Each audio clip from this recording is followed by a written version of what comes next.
and welcome back to How You Living Radio. And today we have our special guest, Alicia Jackson, a holistic practitioner. Do you like to say therapist or practitioner? Either one is fine. It depends on who's listening. It depends on what people are most comfortable with, but it's all one and the same. It doesn't matter to me.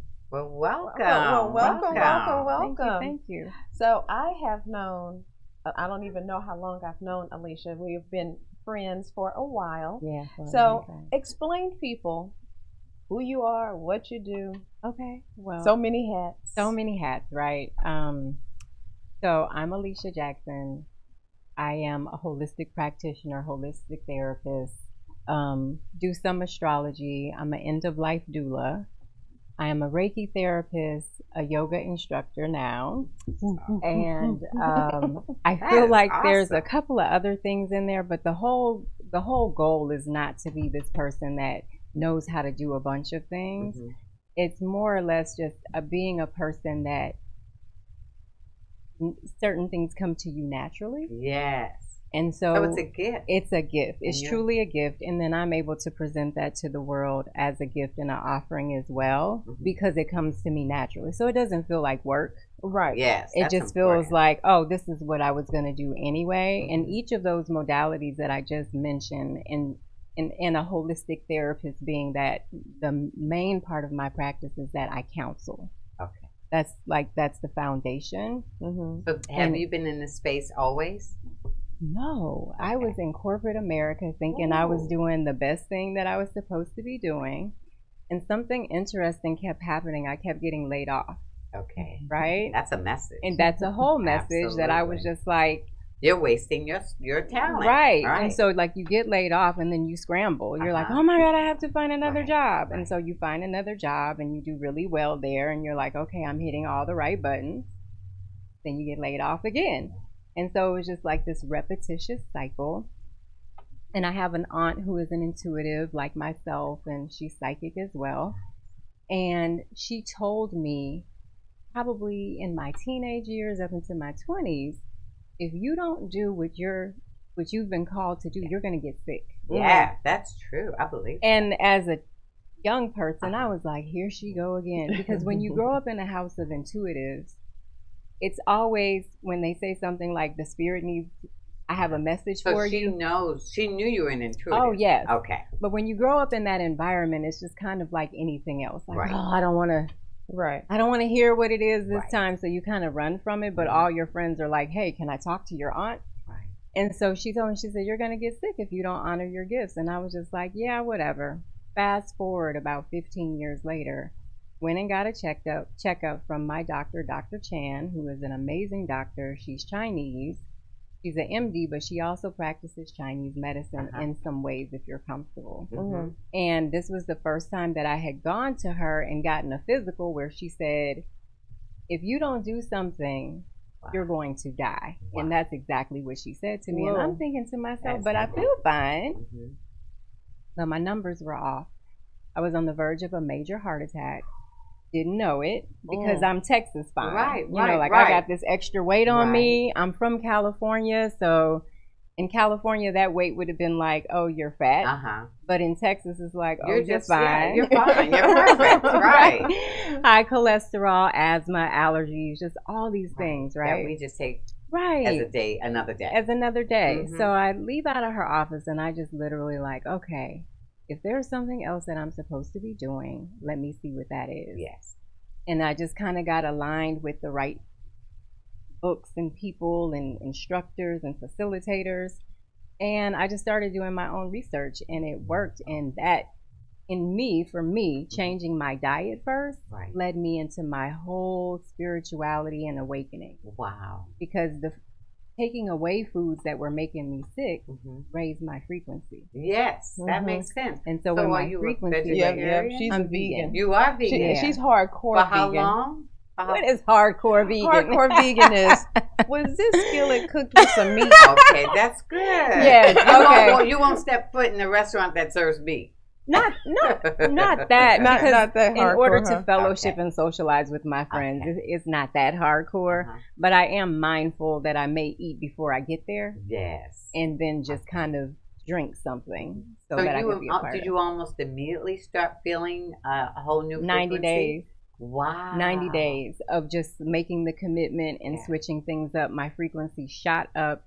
And I started feeling vibrations and sensations in my body that I didn't even know were possible. Right. I'm gonna try. And then just connecting with people like Kiva through yoga classes. And it's so funny. I think about our connection. I was taking yoga at 24-hour fitness, which is, you know, because at that time, I think that was one of the only places that it was offered outside of if you went to like a temple or somewhere like that. Right. So this is what, 2005 or 6, something like that. 6 or 7, yeah. And so then some years after that, that's when I kind of went into my awakening of changing things. And so I've been vegan now for 12 years. That's fantastic. Yeah, because that's when we became friends. How long have you been vegan?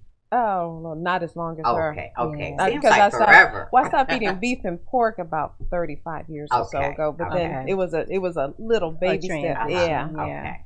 And so that's when we became friends, because she would come to my yoga class, and for some reason we started talking. And Kiva walked up to me and goes after class one day, and I'm just kind of sitting there, and she goes, "You do something. I don't know what it is." Consider yourself lucky, because she don't do that to anybody. She was like, "You do something, and I don't know what it is, but you do something." And she sat down on my mat, and we started talking. That is very intuitive. It was so intuitive. It was so intuitive. So we just became buds. Before we came on the air, you talked about being a end of life doula. Yeah. And people may or may not know what a doula is, period. Right. And so can you explain? The doula is the person that assists the mother and the father or the family while the child is transitioning from the spirit realm into the womb, from the womb into the world. Okay. And they give like the most amazing support, from everything from making sure that the environment is what it needs to be. If there's family there, making sure that people understand the boundaries. Certain music might be being played. There might be aromatherapy. Like, the doula is responsible for making sure that everything that she has talked to about the mother and father is happening in that moment. Because with so much happening in a birth or a death, people can just get kind of stuck on what they want to see happen. Right. And it's important for someone to be there to facilitate and say, this is what the parents want. So it's very different from a midwife. Yeah, well, the midwife is there. See, I never knew there was a difference. The midwife is there for, she's catching the baby normally. She's and so you're setting the atmosphere. She's functional. And so but you're a more spiritual. Right, and you're there and as a guide. And that's the same thing with the end of life, because I've never heard of end of life doula. But I love that idea. Welcome to my life, right? Wow. So end of life doula is, so like, let's say someone's in hospice, right? And they decide that they want to bring in an end of life doula. So I would come in and say, what are some things that you want to see happen before people walk into this room? Do you want them to put up their electronics? Right. Do you want them to not be jangling their keys? Nice. Do you want aromatherapy? Do you want your bed facing the window? Do you want to see trees? Do you want to see the water? Yeah, like, depending on what that person wants. Like, what's your favorite music? Do you want to hear vinyl records? Do you want to have music streams? Do you want people rubbing your feet? Are you okay with people touching you when they come in? Yeah. Because people are just... That is and wonderful. Maybe that's not what they want. Instead of taking for granted that it's okay to touch somebody. They might not want to be touched. They might not want to be touched for whatever the reasons are. That's and very valuable. how does that fit with, I mean, I kind of know, but with your spirit, because you're like, you're there to see the beginning of the spirit coming in, and when someone maybe take their last breath. So how has that changed your life, your vibration, on how you view life? It's matured me a lot. Yeah. In 2019, I believe I lost 9 people. Just like one after the other. And then I've lost people before then too. Right. One thing, and this is astrologically speaking, I've so there's a wheel in your astrology chart, and each there's a house, right? And so the 8th house for me, which is the house of death and regeneration, there's a lot of planets in that house.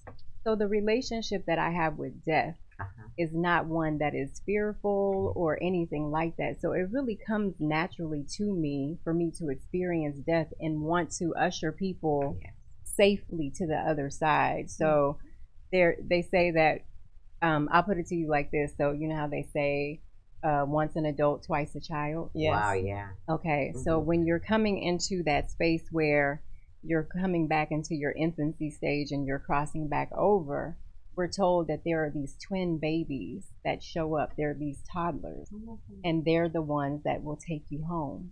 Wow. Right? Because you're a child again. So you're meeting your friends. Awesome. And so I'm kind of like the babysitter, if you will, that's kind of there in that space, holding space for them and holding space for the person that's transitioning over. I see, now I want to become a doula. You should. Experiences I had that makes me think about that. One thing I'm sure you hear when people are about to transition, they start seeing their loved ones. Yes. So my dad we lost 4 years ago. Oh, I'm sorry. And so he was very, it's a long story, but basically we went from practicing traditional Chinese medicine to doing what MD Anderson told us to do. I'm just going to name names. Okay. But so when we did take him off of what the protocol we had him on, he immediately got sick. Right. And full of, sepsis and everything. Right. So he was basically just a few days away. But when he was very distressed. But what I did was I had created a music list for him, all his favorite jazz. And, so you doing doula work already? See, I didn't know that. But here's the funny thing. So I would put as soon as I put his headset on, his music, he got lucid. Not only so he got very lucid. He would talk. He would be in a better mood. He gave us all the gifts. And when you took it off, he was in another place. But then, as he got closer, he started having like a conversation with somebody else. Yeah. He was having a clear conversation, and I'm convinced it was his mom, his grandmother, people he was very close with. He's going home. It was and clear. So you'll see everybody who's waiting for you, who would be at your house. I am 100% on board absolutely. with that. It's a true spiritual experience. And when you hear that, it almost makes you at least even more accepting to say, that there is truly something beyond this particular moment. 100%. Yes. And it's just a beautiful thing to be. And so one of my goals and purposes is with people of color in particular, because of the disparities in healthcare and things like that. So hospice is normally free. Black people in particular, because of our relationships with doctors, we don't trust doctors. We like to be home. We like to do hospice Don't at take home. me to no hospital, right? And I don't blame them. But not even, we won't even hire the hospice to come into the home. We don't know that it's free. We don't understand that because of how we've been treated in the disparities, right? So I want to make sure that people know that. That makes sense. We can die gracefully. Yes. Yeah. Right. And Robin didn't want to talk bowels, and she's gone down that road. Right. I still like spirituality more. So we're going to take a short break, and when we come back, we're going to find out more about raising your vibration and how does it feel when you don't, and it's all in your gut. How does that affect you emotionally, mentally? Because she will get into gut health. We're going to do it. So join Dr. us. Kiva's going to have her We're going to be that. So we're going to take a little break and come back, and we talk a little bit more with holistic practitioner Alicia Jackson. Be right back. Are you living just to get by? Are you looking